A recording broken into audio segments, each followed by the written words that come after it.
Good morning, good afternoon, good evening, not much good depending on your location. Please join in the struggle to liberate our people from the contraption. Like and share videos.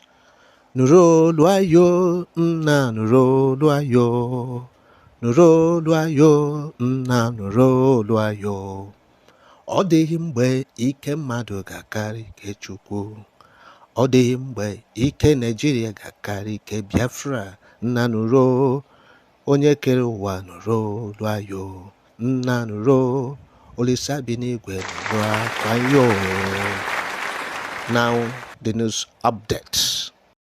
The president of the most powerful nation in the world just made a declaration and an endorsement that will significantly impact the USB movement. Yes.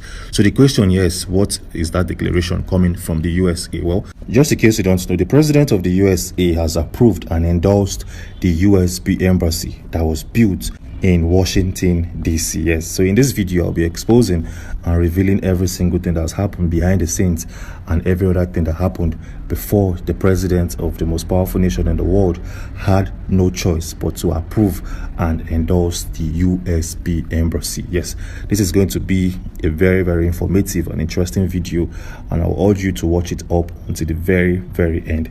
So let's begin.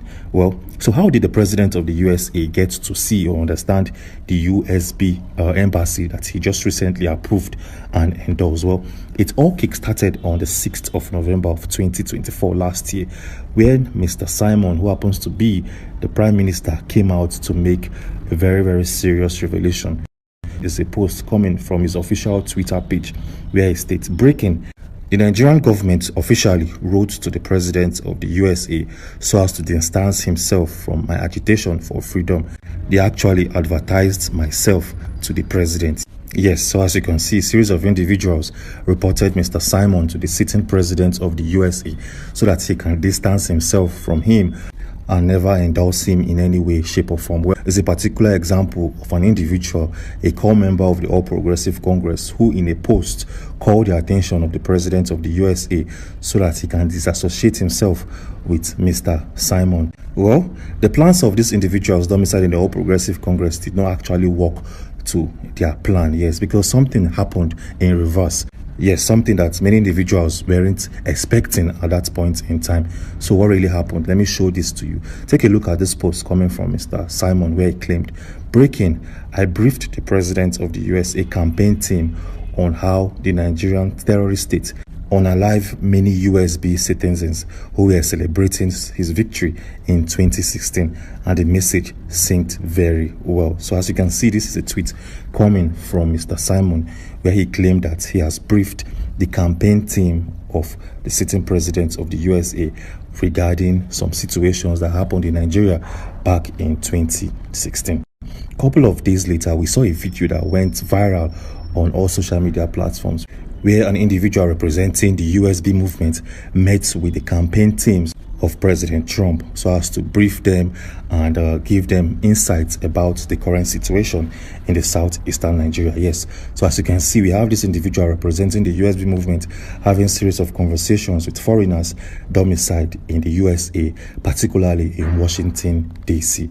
Yes, in that said meeting, Mr. Simon openly supported the sitting president of the USA in his quest on becoming the president of that nation. Yes, so Mr. Simon told the whole wide world that Mr. Trump is the only individual and the only candidate in the US presidential elections that can actually take USA to the next point and to the next level. He came out openly and shared his views and opinions regarding the USA presidential elections. Yes. A couple of days later, Mr. Simon dropped a tweet that gave us more clarity and better understanding on what happened in that meeting, where an individual representing the USB had to meet with the campaign teams of Mr. Trump. Is this actual tweet or post where it states, "I was among the first international politicians as the Prime Minister of the USB government to endorse the sitting president of the USA, and it will go in the stamp of history." Yes, so Mr. Simon happens to be the very first politician, international politician, to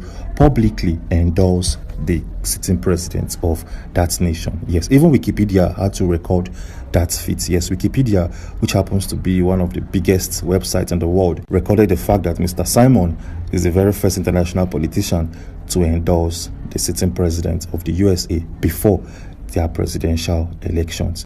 So this singular act of Mr. Simon drew the attention of Mr. Trump. Yes, so the president of the USA noticed that this man, Mr. Simon, a man from Nigeria and Finland, was so interested in his quest on becoming the president, and that sent some green light to the current president of the USA.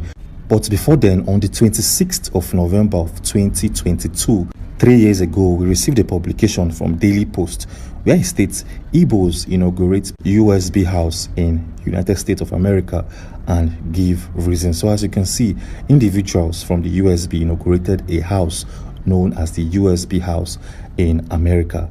Yes, there's a picture recorded from that particular day and time where some individuals representing the USB came together, paid for an apartment, and made it the USB official house.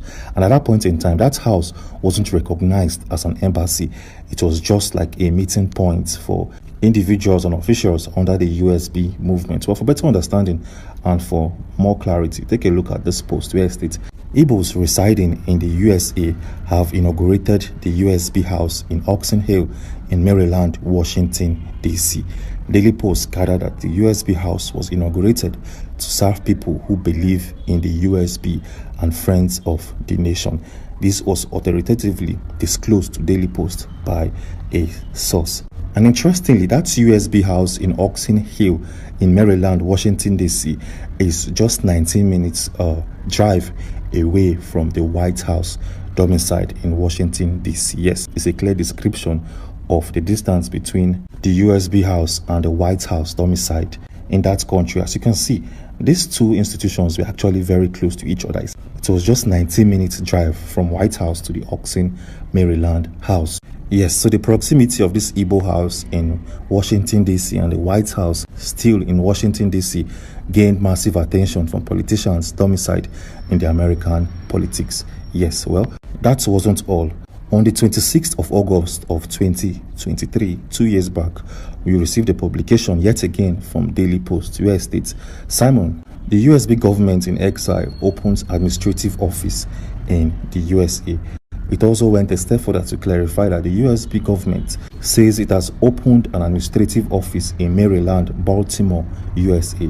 The Prime Minister of that movement, known as Mr. Simon, disclosed this on Saturday on his official X handle. He said the office would boost the quest for the USB liberation and referendum.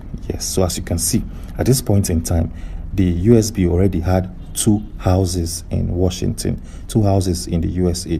One was located at the Baltimore, Maryland, and the second one was located in Oxon Hill, still in Maryland, Washington, D.C. This was a strategic move made by Mr. Simon. Yes, and just in case you don't know, this Baltimore, Maryland house was actually 1 hour drive away from the White House. It's a clear satellite image of the distance. So as you can see, it's just 1 hour drive away from each other. So fast forward to the 25th of February 2025, the deputy prime minister of the movement, known as Ngozi Orabueze, met with an individual known as Elias Gerasulis.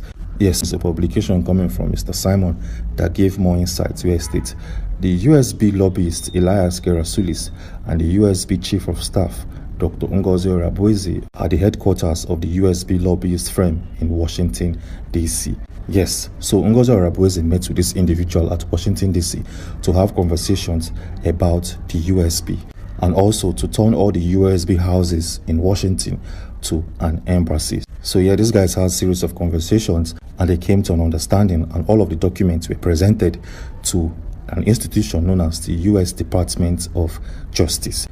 Yes, so this guy submitted a series of documents and letters to this particular group seeking permission to make the USB a nation and to make its houses an embassy. The documents were retrieved where we can clearly see the fact that Mrs. Ngozi Orabueze wrote to the U.S. Department of Justice requesting for a series of agendas to be made. Yes, the very first one is to make the USB a sovereign nation and also to make it a country of its own. And the second one was very, very simple: make our houses an embassy. Yes, so interestingly, A couple of days back, we received a notification that states, breaking, Department of Justice registers and recognizes the USB as a foreign nation and its cabinet members. We are no longer an agent organization.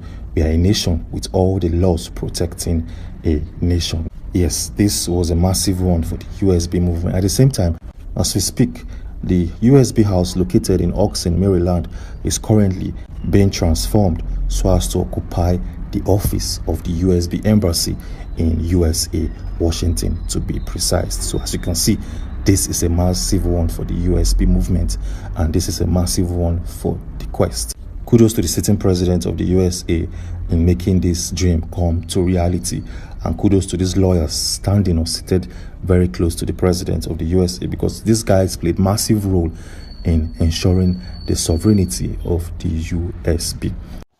My people, on don't hear them now. What do you make of it? Drop your comments. But remember, it's Biafra or nothing. Bye for now.